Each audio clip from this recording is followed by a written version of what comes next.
Unscripted with a very super special episode today. I am so excited about this. I know I have a little bit of a late start. We're having a little bit of technical stuff because I have a very special guest coming on. And before I bring her on, I want to do a little introduction for her. So her name is Daniela Mafia. I met her at the Axe Throwing Bar we both worked at. And she is one of the most amazing people I've ever met. Even before we were talking about her past and everything, just knowing her as a person, she's one of the absolutely strongest, strong-willed, strong-minded, inspirational people. Immediately when I met her, I was like, we need to be friends because I love you and you're an awesome person. And she just has that really strong, she gives you that vibe. I hate to keep saying strong, but it's the best word to describe her to me. Because when you talk to Danny, she gives you the vibe of you are safe. I have everything under control. And when I heard that she was coming out with a very cool podcast that we're going to talk about and how it's all about mentality, it's called Mental Breakdown. And I'm going to bring her on in a second to talk about it more. And it's about self-defense and mental strength and all that stuff. And her past, I immediately was like, I have to bring you on. I need people to know about this. So I'm going to bring her on so she can tell you a little bit about that. Yep. Danny, can you hear me? Dan? I feel so honored. Oh, there you go. Hi. Hi, can you hear me? Yeah, I can hear you perfect. Awesome. So, welcome Thank to you for that introduction, Teddy. I'm so happy we got this. Thank you. I'm so happy. You have no idea. I'm so excited to be on this. Thank you so much. Of course. And like I said, and we've talked about this once I heard about your podcast and what it's about and how you started it and you working with your friend Nick, I was like, I need to get this out here. This is so in our network's mentality of what happens. So I want you to just give me the rundown. What is Mental Breakdown about?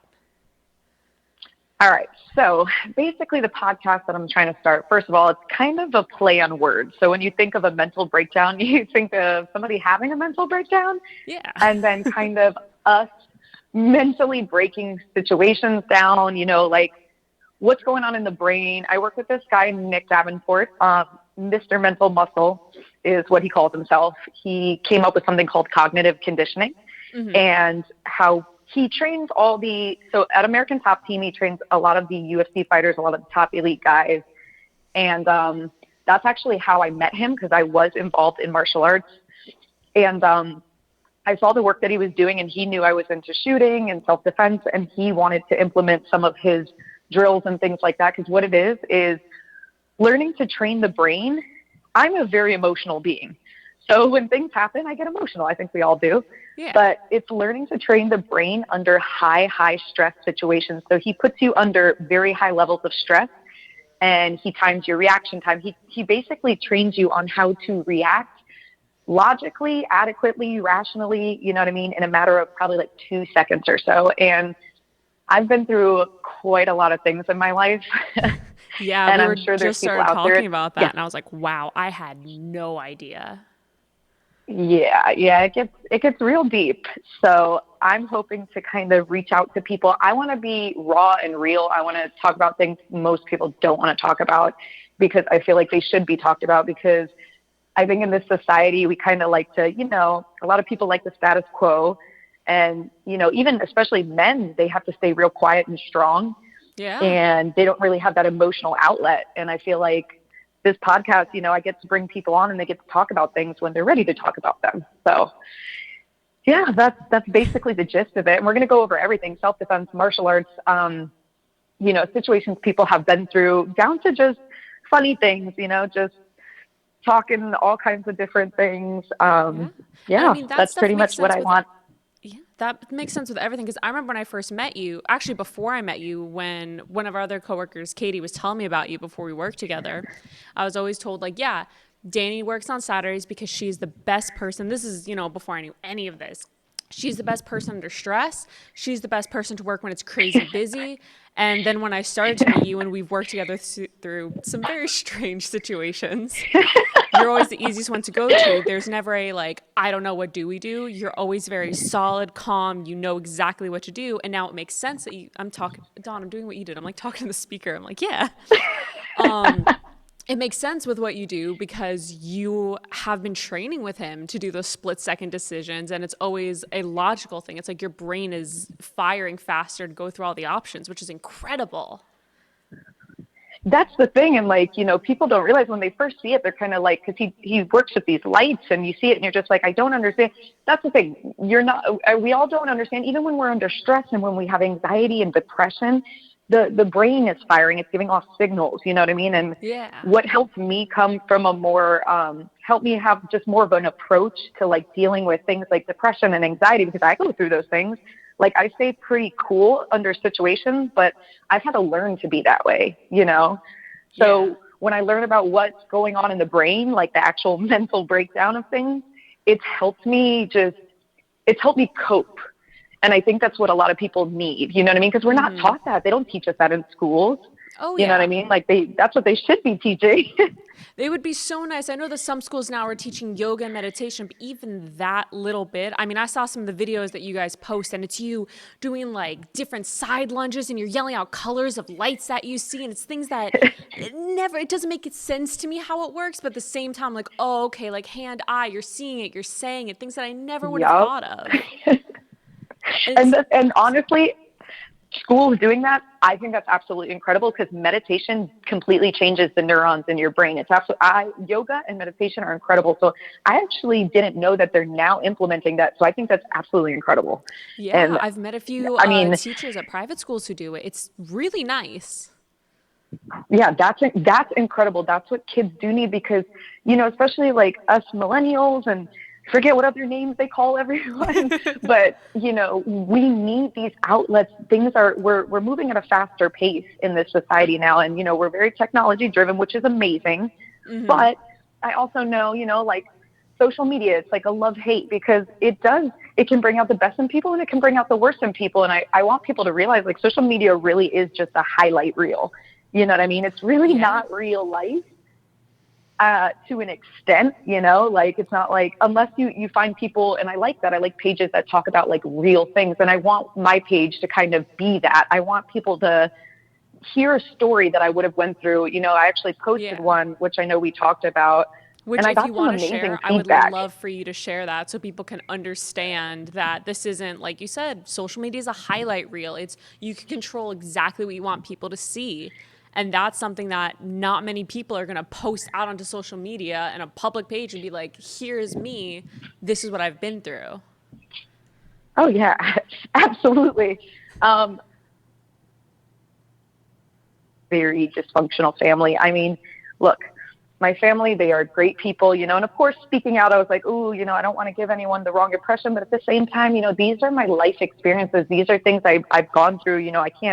I'm not going to hide these things because who knows who I can help. Where did you lose me? Do you remember? At the very beginning that you're talking about your mother. Okay. So my mother growing up was an alcoholic. I know before, she probably became an alcoholic when I was about maybe like 6 or 7. So I don't remember much of her before that. She's still a good woman, but everyone faces their own demons, and that's the thing. And you got to learn not to judge yourself so harshly. But at the same time, my mother wasn't really there for me. She couldn't be. She didn't have the mental capacity to be. And then my father was a narcissist, which many people don't know what that is. And I'm not a doctor, so I'm not going to give you like a, diagnosis. But if you look it up, if you look it up, it's just a lot of mental abuse, emotional abuse, verbal abuse, sometimes physical abuse. And I went through that, and I had a younger brother. And, I was always kind of the protector. I don't know. I ended up, I guess, giving myself that title. You've always protected everyone at our job, too. Yeah, this is true. So, I guess that's just kind of in me. But, I was afraid of my father for a very long time. And he would just have these outbursts. My father's also was a professional bodybuilder, did take testosterone, things like that. So that didn't really help his personality. And I mean, I've had stories where my father came home and he was angry about, I don't even know what he was angry about, but all I know that it was my fault and I had to pay. So growing up with that all the time, you start to create an alternate reality in your own mind. You don't even know to trust yourself. You don't know who to trust. You think that you're undeserving, that you're unlovable, that you deserve all the abuse that you're receiving. You just have this mentality, your self-esteem, you barely have any. Your self-esteem gets depleted.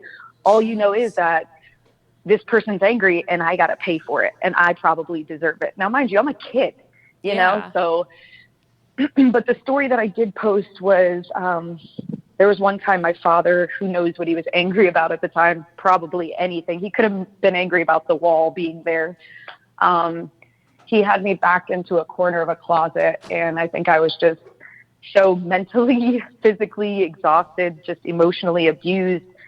And I never wanted my younger brother around because I always felt like I had to protect him. But that was the one time my younger brother came to save me. And he literally grabbed a knife out of the kitchen. And we were always afraid of him. But my younger brother was telling me, he's like, I was not afraid of him anymore. He's like, that was it. He's like, I saw you screaming. I heard you screaming. I saw you crying.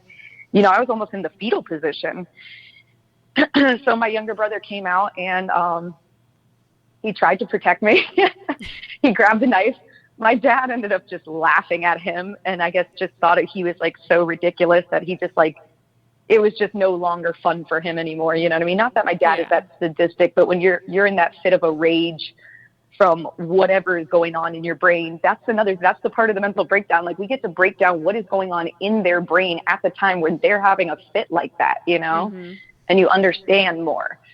But yeah, so that happened, and my brother he told me, he's like, I was gonna protect you with my life. He's like, I didn't care anymore. He's like, even if that meant that I was gonna be in the way of whatever was gonna happen. Now, we didn't think it would go that far, but we're kids, we don't know. Yeah. You And said it's one not of like you I was could like run to 10 my at that time, mom. right? Yeah, he was 10, I was about 12, because we are 2 years apart. So, I mean, it was pretty bad. That's one of the many, and I'm talking many, many, many episodes with my father. And these were the things we were going through. And the worst part about it was everyone outside of the family just thought I was this bratty kid. And actually I wasn't. I was being abused, Yeah. So it was like screaming and no one can hear you. You know what I mean? So I ended up actually, a lot of my childhood was spent locked in my room, just I mean, they always writing. say you don't know what's And going on between closed curtains. And I mean, geez. you really don't, you know what I mean? That's why, like, I like having an understanding of people when I meet them, when I Mm-hmm. talk to them, I want to be friendly. I want to be, you know what I mean? I'm not the best person all the time, but from coming from those things, you have an amazing amount of empathy for people. You really do.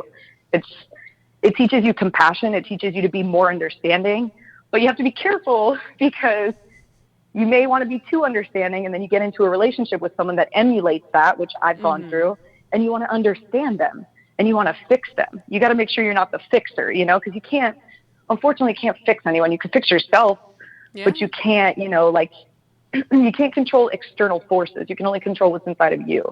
You know what I mean? And that's helped me a lot as well. Like, just knowing that, like, I can create boundaries. If I can tell anyone anything, learn solid boundaries, because I never learned that growing up. Well, and And even that if you helped me see so the much. red flags, because I'm sure growing up with that, you're able to recognize the red flags right away. It's still probably hard to pull away from your mentality and say, I see that, but maybe it's okay now. Maybe now I can handle something like that.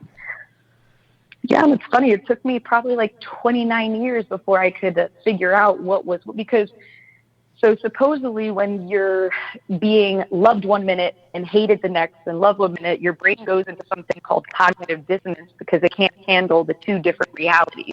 And Mm-hmm. that's like a big word, but that's basically like you don't even know what is real anymore. You don't know, and you have to find a coping mechanism. So as a kid going through that, I mean, it's Yeah. just It you messes don't with your have, and that's the brain. thing. Yes, it truly, truly does. And that's the thing. And you have to unlearn everything. You have to Yeah. unlearn. It took me a long time to understand that, hey, it's not okay for someone to be screaming in your face telling you they're going to kill you. That's not normal. I thought that was normal. I'm like, oh, everyone's dad gets like that. That's fine. No worries. So I was Oh always able to gosh. deal with confrontation. And what shocks me is that you It, said you still, to this day, have a relationship with your father. Because I know a lot of people, God forbid, other people go through that, they would cut their parent or the toxic person off. But you've somehow like oh yeah, rebuilt a some lot. kind of relationship with him, right? Yes, because down the road, I found forgiveness somewhere, and it took me a very long time. Don't think this took overnight. This took me about 20 years of excessive rage and anger and hating him and being sad and wishing he was different until I got to a point. Actually, he called me probably 6 months ago, and Oh, he wow, cried that like a baby recently. to me. Yeah, now mind you, my father's almost 70, and he cried like a baby to me, and he told me about this specific memory he had of what he did to me. And he broke down crying, and he said, I will never not have that memory in my mind, and I am so sorry. And that is the first time I've ever heard my father say anything like that. Like, he was always like sorry, and he never admitted he was sorry. Everything, like, Like a it's fake kind of apology or ego something. driven. Yeah. Mm-hmm. But this time, and I was able to, it was like a weight lifted off my shoulder. I forgave him for the first, I forgave myself for not being able to protect myself, which was something very hard to admit. And I've had situations like that in my life, but I was able to forgive him, and I don't feel anything towards him. I don't feel that anymore. It used to feel like this anchor that was just dragging me down, and I just don't feel that. I actually feel sorry for him because Yeah. he doesn't get to live his full life, and I do. You Which know what I is mean? an Like, amazing gift he that you lit. get to do. Yeah, thank you, Teddy. I mean, Yeah. I know there's people out there going through stuff like this, and I just hope that, like, the advice that I would like to give them is just stay around, find, it's called a constant. I learned Mm-hmm. about this. It's called like a constant, someone that's, you're going to kind of teeter what's healthy, what's not healthy, what's good, what's not good. Who can I trust? Who do I not trust? I can't trust my heart. I can only trust myself. But I'm telling you right now, there's so much good out there. And just because your family is toxic doesn't mean that there are other people out there that can't give you the support like your family can. So martial arts was huge for me because of Yeah. that, That's you how know? you and I ended up bonding because we both did jujitsu. Yes, which is incredible, which is what I love about you so much, because when I found that, I was like, oh my God, like, more than anyone. You got to that ego out the door. And it's Yeah. a community of just people together, and being humble. And it teaches you so much about life. And it really does. Like you said, it breaks you down to the raw of who you are, how much heart you have, how much passion you have, how much you're willing to fight to win. And again, every time I Yep. hear stories about your life and your past, it makes more and more sense to me of like I see the person you are now and I'm like, okay, I start to see how it comes together and how again, just incredibly just I don't want to say the word strong again because I keep saying it, but it really is the strength, the mental strength you have. And then now forming a podcast and going on air and airing all of that out, and I can't imagine how, again, you said you came to terms with it, but how painful it might be to have to relive some of it for the people. I know that we have some people who listen on our network who've gone through similar things. And for them to be able to listen to you and say, oh, someone else has gone through this. This is how they coped with it. I'm not alone. This is how they're getting through it. I can do it too. And it's such an Yeah, amazing role model that you're becoming for this. thank you, Tim. I've never seen myself as that. So to even hear that, I mean, thank you. Like, to be honest with you, I want to tell my story. And if I can just, reach those people, like, and don't think strength all the time, not just you, but like anyone, like, don't think strength means being so, because I had a lot of rage and anger. And believe me, I would fly off the handle because deep down inside, I was so scared that my defense mechanism was, I'm going to hurt you before you get a chance to hurt me. You know what I mean? And it was always Yeah. physical for me. So I would have so much rage, and I couldn't understand that I don't always need to protect myself, you know what I mean? Or protect the people around me. But Yeah. a lot of reading stories about people who have gone through that, because here's the thing, you don't want to feel, you need to keep reminding yourself, you're not alone in this. You're not alone in this. Like, there are other people that have gone through it, and you read those success stories, you're not going to be strong all the time. And to me, honestly, true strength is vulnerability. It's compassion. It's being loving when you've been, Yeah. hurt down to the core. And I feel like that's why you're going through those things, because you're on a different journey. You're gonna change someone's life. You're gonna reach something. You're gonna form a new level of empathy and compassion and have a new understanding of people. And that to me is like true strength, you know? I 100% agree. And again, you know, I keep saying it. I want this message to go out. I want people to hear your story. I want people to see what you've done with something that started. A lot of people never get past the point you were at when you were a kid, when you were saying you're full of rage and stuff. Some people carry that into adulthood. And then to see, I mean, even just following your Instagram, you have, you know, videos of you working out and working with Mr. Mental Muscle, you said, right? Is his tag? Yes. Working with Yep. him. And seeing, even from the short time I've met you, who you've become, and we've talked about, you know, spirituality and just how you connect yourself with everything. Thank you, Teddy. Yeah, you know, spirituality was also huge for me too. I'm not religious, but I found my own path in that. You've got to find the things that, you know, and you'll find it. Just because something works for me doesn't mean it's going to work for somebody else. You have to learn to trust you and get to know yourself. Spend a lot of alone time with yourself, get to know who you are at the core of, you know, like your soul, you know what I mean? Who you are as a person. Yeah. And honestly, after that, I mean, I don't think you when you have knowledge of self, you won't even question a thing anymore. You know what I mean? Like you're never going to be 100%, but that's life's journey, you know? So you never know what lies ahead of you, but we're almost out of time. Yep. So before we go, I know we're still a little iffy on when Mental Breakdown's coming out with the quarantine. I know everything's crazy.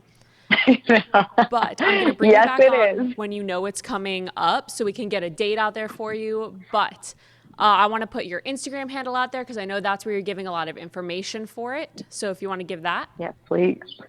Yes. So it's Loba Tactical, and that's L like in Larry, O-B like in boy, A, and then tactical like tactical training. And that's actually, if you see my logo, it's a wolf in sheep's clothing. And there's a lot of relation to that, you know, basically being a wolf in sheep's clothing, you know, never underestimate anyone, you know, like never judge a book by its cover, you know, get to know people down to the surface, or excuse me, down to the core of their soul. That's, you know, my belief. Yeah. But awesome. Well, yep, I'm hoping to get that up in the next 2 weeks. Yeah. Good. Yes. Tell me when you guys have a start date for it, and we'll bring you and Nick on again. I definitely will. You can talk more about that. You can talk about your first episode. I would love to have that on there. Thank you so much for coming on today, Danny. It's so nice to talk to you. Yes, thank you for having me. I appreciate it, Teddy. I really do. And everything you're doing, you're absolutely amazing. So thank you. I love you. Awesome. Well, thank you guys so much for joining me. I love you. Thank you guys so much for joining on Teddy Unscripted. Be sure to check out Mental Breakdown when it comes out with Daniela Mafia and Nick, Mr. Mental Muscle. And I will see you guys on Friday where we have another really cool guest, which I think kind of relates to something that the government just came out with. So you'll be surprised then. And I'll see you guys on Friday. Bye.